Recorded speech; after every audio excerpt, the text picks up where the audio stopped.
Bollywood superstar Nawazuddin Siddiqui और उनकी पत्नी आलिया सिद्दीकी के बीच कई सारी नोक-झोंक हो रही है जो कि आए दिन सोशल मीडिया पर लोगों को देखने मिलती है। इसी विषय पर बात करने के लिए हमारे साथ आलिया सिद्दीकी जी हैं। हम उन्हीं से जानते हैं कि आखिर क्या मामला है और हाल ही में जो उन्होंने वीडियो सोशल मीडिया पर पोस्ट किया था उसके पीछे की वजह क्या है। तो मैम आपसे जानना चाहते हैं कि आपने हाल ही में एक वीडियो पोस्ट किया था जिसमें आपने बताया था कि नवाजुद्दीन सिद्दीकी ने आपको अपने घर से निकाल दिया, बच्चों को निकाल दिया। ये पूरी क्या बात है, आखिर क्या रीजन है? देखिए, मैं 40 दिन पहले से उनके घर पे रह रही हूँ क्योंकि यहाँ पर मैं आ गई थी 1 महीने पहले, 1-1.5 महीने पहले से हूँ मैं यहाँ। और मैं आई थी इनके घर किसी काम से, अपनी बेटी के एक बात थी जो कि बहुत सीरियस बात थी। और उनसे वो क्वेश्चन करने आई थी कि भाई मुझे बताओ ये चीज़ आपने क्यों किया। और वो दुबई में थे, उस वक्त की बात है ये। और उन्होंने कोई जवाब नहीं दिया, उन्होंने कोई रिस्पांस नहीं किया। फिर आने के बाद मुझे गाली की दिया, फिर बदतमीजी किया मुझसे। और बहुत सीरियस थी चीज़, मेरी बेटी की ज़िंदगी का सवाल था। उन्होंने अपने मैनेजर के साथ में उन्होंने कतर भेज दिया मेरी बेटी को, जो कि वो बहुत गलत है कि एक मेल आदमी को आप जो आपका मैनेजर है, यंग है एकदम, और जिसका कैरेक्टर खराब है, जिसका पूरा का पूरा कैरेक्टर खराब है। उनके खुद के ब्रदर ने भी बोला है उनके बारे में कि वो लड़कियां लेके ऑफिस में आते हैं। ऐसे आदमी के साथ आप बेटी बड़ी हो रही है, 13 ईयर्स की होने वाली है, आप उसको मेरे बेटे के साथ में कतर भेज दिया। तो मैं उनसे ये क्वेश्चन करने गई थी, आप जब दुबई में थे तो आपने मेरी बेटी को क्यों भेजा? उन्होंने कोई जवाब नहीं दिया मुझे। उसके बाद आने के बाद लड़ाई किया, बदतमीजी किया, मुझे मेरे मैनेजर पे बिलीव है, ये है वो है। अब जो एक ड्रामा होता है, उसके पहले भी उन्होंने एक हरकत और कर चुकी थी मेरी बेटी के साथ। जब कुछ हुआ था तो उन्होंने तब भी इस चीज का रिस्पांस नहीं किया। तो मैंने जब तुमने बेटी पाला ही नहीं है कभी जिंदगी में, तुम्हें एहसास नहीं होगा कि क्या सही हो रहा क्या गलत है। तुम्हें जो दिख रहा वो सही है, पर उसके पीछे का सच तुम्हें नहीं पता चलता है। तो मैं यही बात करने के लिए गई थी, उनकी मदर थी। और मैंने जब आके बोला उनके कुक से कि आपके सर कहाँ पर है, मुझे बात करना है, तो उन्होंने बोला सर कल आ जाएंगे, गोवा गए हुए हैं और कल आ जाएंगे। मैंने ठीक है, मैं आज मैं यहाँ रुकती हूँ, सर आ जाते हैं तो बात करके मैं चली जाऊंगी। क्योंकि नवाज वैसे तो रिस्पॉन्स नहीं कर रहा था, तो मुझे लगा कि चलो ठीक है, घर जाके ही बात कर लेती हूँ। मैं घर गई और मेरी मदर इन लॉ ने मुझे भगाने की कोशिश करने लगी। मैंने बोली यार मैं बात करने आई हूँ, मैं कल चली जाऊंगी, मैंने उनसे ये बोला। उन्होंने पुलिस बुला लिया, उन्होंने पुलिस बुला के, और सब कुछ रिकॉर्ड है मेरे पास, रिकॉर्डिंग है कि मुझे पता था कि ये सब कुछ करेंगे मेरे खिलाफ। हालांकि वर्सोवा पुलिस ने कुछ नहीं किया। एक रातों रात आके मैं रात को 12 बजे उनके पुलिस आई और 3 बजे तक बैठ के एफआईआर लिख ली मेरे लिए, और बड़े झूठे झूठे केस डाल दिया जो मेरे खिलाफ करने थे, वो सारा कुछ कर लिया। तो जब आप किसी के साथ ऐसा होगा तो एक लड़की अपने आप को प्रोटेक्ट तो करने के लिए आगे उतरेगी ना। उसके पहले तक तो मैंने कुछ भी नहीं किया, मैं सिर्फ बात करने आई थी। तो खैर उसके बाद फिर कहानी शुरू हो गई हमारी। फिर मैं वहीं रुकी क्योंकि इन्होंने मुझे टॉर्चर करना शुरू किया। मैंने ठीक है आप आ जाइए, मैं आपसे बात कर लेती हूँ, अब आप ही मुझे बताइए कि क्या सही क्या गलत है। और मैं आई थी अपने हस्बैंड के घर, मैं ये सोच के आई थी कि मेरा हस्बैंड है। उसके बाद मुझे पता चलता कि मेरा हस्बैंड मुझे बोल रहा कि तुम मेरी पत्नी नहीं हो, तुम्हें मैं लिविंग में, तुम मेरे साथ इतने साल से थी। मैंने ले लिविंग में थी तो मुझे अभी तक तुम धोखा क्यों देते आए हो? जो हर डॉक्यूमेंट्स में अपनी जो छोटी मोटी जो पॉलिसीज किए थे उस दौरान, उन्होंने 10,000 20,000 30,000 वाली जो पॉलिसीज किए थे उसमें नॉमिनी में क्यों मेरा नाम डाला, वाइफ? मेरी बच्ची को कहीं फॉरेन ट्रिप के लिए जाना है तो आपने क्यों मुझे वाइफ बोला कि मेरी वाइफ और मेरे बच्चे जाने वाले हैं? आपके बच्चे यानी को मैंने जब जन्म दिया तो उस वक्त आपने मीडिया को क्यों बोला, टाइम्स ऑफ इंडिया से लेकर मिड डे में सब जगह आप न्यूज में बोले मेरी वाइफ ने बच्चा पैदा किया? उस वक्त क्यों नहीं बोला मेरी एक्स वाइफ? आप समझ रहे? तो आपने मुझे धोखा देते आए इतने साल से, और जो कि मुझे पता ही नहीं, वो मुझे पता चला अभी जब मैं आपके घर गई और आपकी माँ ने एफआईआर किया, जब मुझे पता चला। क्योंकि आप अपने मैनेजर और अपने पाप छुपाने के लिए मुझ पे इतना अटैक करोगे, आप समझ रहे हैं? क्योंकि उन्हें पता था कि कानूनी ये बहुत गलत बात है कि अपनी बेटी को किसी के साथ भेजना, और विदाउट माय परमिशन। मैं इंडिया में थी और मेरी बेटी दुबई में थी, मेरा बेटा दुबई में था, मैनेजर दुबई में था, और उसके साथ आपने कतर भेज दिया। तो उसका जवाब उनके पास नहीं था, उनकी बौखलाहट, उन्हें पता था मैंने नोटिस भेजा है। उनके घर आने से पहले ही मैंने उनको नोटिस भेजा था कि मुझे इस चीज का जवाब दीजिए जो आप नहीं दे रहे हो बहुत दिन से। तो मुद्दा यहां से शुरू हुआ था और आके अब इस जगह पे खड़ा हो रहा है। 18 साल हो गए आपकी शादी को, जैसा कि आपने बताया। तो ये शादी कैसे की थी आपने? कहीं कोर्ट मैरिज की थी? इसका क्या रिकॉर्ड है? जैसा कि वो कह रहे कि आप मेरी बीवी ही नहीं है, तो इसको समझना चाहूँगा कि आखिर कैसे रिलेशन आपके वर्स्ट होते चले गए? शादी कब की थी? कैसे की थी? देखिए 2004 में मैं इनसे मिली थी एकता नगर महाड़ा चारकोप में। इनके भाई और मैं एक फिल्म कर रहे थे जिसका नाम था वुंडेड, सीमा परियार की।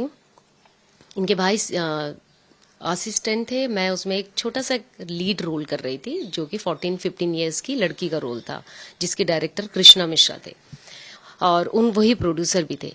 सो वो फिल्म में हम और शमाज मिले। शमाज ने हमें फिल्म खत्म होने के बाद अपने घर में पार्टी दिया। हम कुछ लोग जो हमारे यूनिट के लोग थे, हम उनके घर गए पार्टी करने के लिए, मतलब लंच पे बुलाया। तभी उसी दौरान नवाज से हमारी मुलाकात हुई और नवाज उस दौरान स्ट्रगल कर रहे थे। स्ट्रगल भी बोल सकते हैं, बहुत ही बुरी हालात थे उनके। मतलब उनके खुद के पास खुद का खाने के लिए भी पैसा नहीं होता था, तो उनका भाई उस वक्त उनको सेव करता था हर तरफ से फाइनेंशियली। और उसके बाद हम लोग मिलना शुरू हुआ। मुझे अच्छा लगा इनका सारी चीजें। मैंने चलो ठीक है यार मिलते हैं। मैं भी फिल्मों के लिए स्ट्रगल कर रही थी और उस धीरे धीरे मिलते मिलते हमारे बीच में एक रिश्ता बन गया और हमने 2005 में हम दोनों ने डिसाइड किया कि चलो यार अब शादी करते हैं। तो बोले कि मैंने बोला कि शादी अभी मैं नहीं कर सकती हूँ नवाज, बहुत अर्ली है, क्योंकि अभी मैं इतनी छोटी हूँ, क्योंकि मैं उस वक्त बहुत छोटी थी। मैं एकदम बोल सकते यंग लड़की थी, 20 साल की थी आई थिंक। तो मैंने बोला अभी मैं शादी नहीं कर सकती हूँ, मैं कुछ कर लूँ तो उन्होंने बोला ठीक है हम लिविंग में रहते हैं साथ में। तो मैं उनके साथ लिविंग में रहने लगी, मैं, उनका भाई और एकता नगर में चारकोप में महाड़ा में। हम छोटे से वन रूम था बस, उसमें हम रहने लगे और वहां से हमने जर्नी स्टार्ट किया। उसी बीच में इनकी चीजें बनी, इनको सीरियल मिला, फिर धीरे धीरे छोटे छोटे काम करना शुरू हुए इनकी लाइफ में।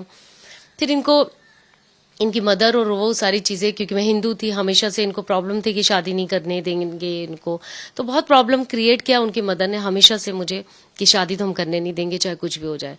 और ब्रेकअप हो गया, फिर इसी दौरान पैचअप हो गया। फिर इन्होंने अपनी मदर की मर्जी से शादी कर लिया जिसका नाम था शिवा सिद्दीकी। आई थिंक शिवा सिद्दीकी, मुझे नहीं पता, आई डोंट नो। फिर वो लड़की से आई थिंक 1 साल के अंदर डिवोर्स हो गया। उन्होंने भी बहुत प्रॉब्लम में थी वो लड़की ने। उसके बाद उन्होंने डिवोर्स दे दिया उसको। डिवोर्स के बाद इन्होंने फिर मेरे पास आए और मेरे पास आने के बाद इन्होंने फिर हाथ पैर जोड़ा कि यार अब मैं तुमसे शादी करना चाहता हूँ। 2009 में मैंने बोली यार एक तो मैं आपसे शादी नहीं करना चाहती, क्योंकि मुझे अब आप पे बिलीव ही नहीं है, क्योंकि आप कभी इधर रहते कभी उधर रहते हैं। पहले आप डिसाइड कर लो कि मैं हिंदू हूँ मुसलमान हूँ, आपको मुझे ऐसे एक्सेप्ट करना है कि नहीं करना है। तो उन्होंने बोला मुझे कोई प्रॉब्लम नहीं है। तो मैंने ठीक है चलो ठीक है। आप फाइनली उस दौरान उनके और अफेयर्स भी चल रहे थे, क्योंकि उनको मिल चुकी थी, छोटी छोटी फिल्में कुछ कर रहे थे, छोटी छोटी, बहुत बड़े काम तो नहीं कर रहे थे बट छोटे छोटे काम कर रहे थे। तो उसी दौरान ये सारी चीजें हुई। फिर हमें बोला ठीक है 2010 में हमने शादी कर लिया। 2010 में फाइनली हमारी शादी होने के बाद एक बेबी हुई। बेबी होने के बाद 2015 में हमारा एक बेटा हुआ। 2015 के बाद फिर 2020 में फिर मुझे तकलीफें तो पहले से थी, आज की नहीं थी। जब से शादी हो रही थी जब से ही ये टेंशन चल रही थी हमारे बीच में। बट शादी क्या बोल सकते, 2004 से ही कहीं ना कहीं टेंशन तो थी हमारे बीच में, क्योंकि एक तो इनकी फैमिली को लेके, मेरा कास्ट को लेके बहुत ज्यादा था। नॉट नवाज का तो मैं इतना नहीं बोल सकती, पर नवाज का हाँ, पर मदर को लेके बहुत ज्यादा था। तो वो टेंशन हमेशा रही है, जबकि उनकी मदर मेरे साथ ही रही है 2013, 2014, 2015, 2016, 15 तक वो कंटिन्यू मेरे साथ, 2012 से लेकर 15 तक वो कंटिन्यू मेरे साथ रही। क्योंकि उनकी बेटी को कैंसर हुआ था, उसका ट्रीटमेंट के लिए पूरी फैमिली यहीं पर आके रहती थी, जिसमें मेरे brother in law, sister in law, mother in law, father in law और भी लोग थे। तो हम सब एक छोटे से रूम में रहते थे जोहरा गाड़ी में। तो खैर उसके बाद ये सारी चीजें होने लगी और प्रॉब्लम्स हुई। फिर मैंने इनको 2020 में, इन्होंने 2016 में मुझे एक घर खरीद के दिया था मेरे और खुद के नाम से, जो कि जेड एवरेस्ट में है। एवरेस्ट में मैं रही हूँ 16, 17, 18, 19, 20। 20 में आना जाना चलता था, क्योंकि ये कभी टाइम नहीं देते थे बच्चों को, कभी अपनी लाइफ में उन्होंने टाइम नहीं दिया। मेरी शिकायत हमेशा से रही तुम बच्चों को टाइम नहीं देते हो, मुझे तो छोड़ ही दो, बच्चों ही के नहीं देते हो। और इनकी जो शादी होने के बाद भी लड़कियों के बारे में बुक में लिख के दे रहे कि एक रात में वेटर के साथ सो गया, बड़े महान बन रहे हैं। महानता ये नहीं है तुम्हारी बेटी जवान हो रही, वो तुम्हारी बेटी जब बुक पढ़ेगी कि मेरा बाप ने एक रात एक वेटर के साथ सो गया सिर्फ इसलिए कि उसका दिल कर रहा था एक वेटर को लेने के लिए, और तुम दुनिया में बता रहे तुम महान हो। तुम्हारे जैसे महान आदमी बहुत सारे हैं जो लोग हैं जो अंदर रखते हैं अपनी चीजें। किसी को बदनाम मत करो। आपने निहारिका सिंह को बदनाम किया, आपने सुनीता जी को बदनाम किया, वो इतने अच्छे एक्टर हैं, उनकी लाइफ, उनकी अपनी फैमिली है, उनको क्यों खराब कर रहे हो? सबकी अपनी प्राइवेसी है, सबकी अपनी चीजें, और आपके साथ किसी वक्त कोई भी किसी ने गुजारा, आप उसको बदनाम मत करो। उसको उस कैरेक्टर को उनकी दिखाना क्या चाह रहे कि ये औरतें खराब थी, आप महान हो। महान आप नहीं हो, आप गलत आदमी हो। आज मेरे बारे में आप बोल रहे हो कि मेरी इतनी शादियां हैं, इतने रिलेशन है। अरे एक रिलेशन दिखा दो, एक चीज, अरे थोड़ी तो गरिमा रखो कि एक बच्चे की, 2 बच्चे की माँ हो, उतनी गरिमा रखो। रिश्ते खराब करने हैं तो आप उसको बाइज्जत रिश्ते खराब करके खत्म करके चले जाओ, पर गरिमा रख के करो। चाहे वो आपकी गर्लफ्रेंड्स हो, चाहे आपकी वाइफ हो, सब प्रॉब्लम में रही हैं। हर एक लड़की परेशान रही है आपके साथ रहने पे। आज वो जो लड़कियां हैं, निहारिका इतनी खूबसूरत लड़की, यदि आपको कोई आपको टाइम दे रहे, आप जैसे आदमी को टाइम दिया उस लड़की ने, तो आपकी महानता है। या सुनीता जी ने जैसे टाइम दिया, एक बहुत अच्छी कलाकार है वो लेडी, मैं उसको बहुत रिस्पेक्ट करती हूँ क्योंकि वो लड़की वाकई में मुझे बहुत अच्छी एक्टर लगती है। उस फैमिली वाले लोगों को बदनाम कर रहे हो आप। और मैं खुद फैमिली में हूँ, मेरे 2 बच्चे हो, तुम दिखा रहे हो बुक लाके। ये कोई कर सकता है? एक अच्छा आदमी की पहचान नहीं हो सकती। ये पता चल सकता कि अपने आप को आप महान दिखा रहे हो, ये महानता नहीं है, बुज़दिल है। मर्द ये नहीं जाना जाता, एक औरत को बदनाम करके नहीं जाना जाता है।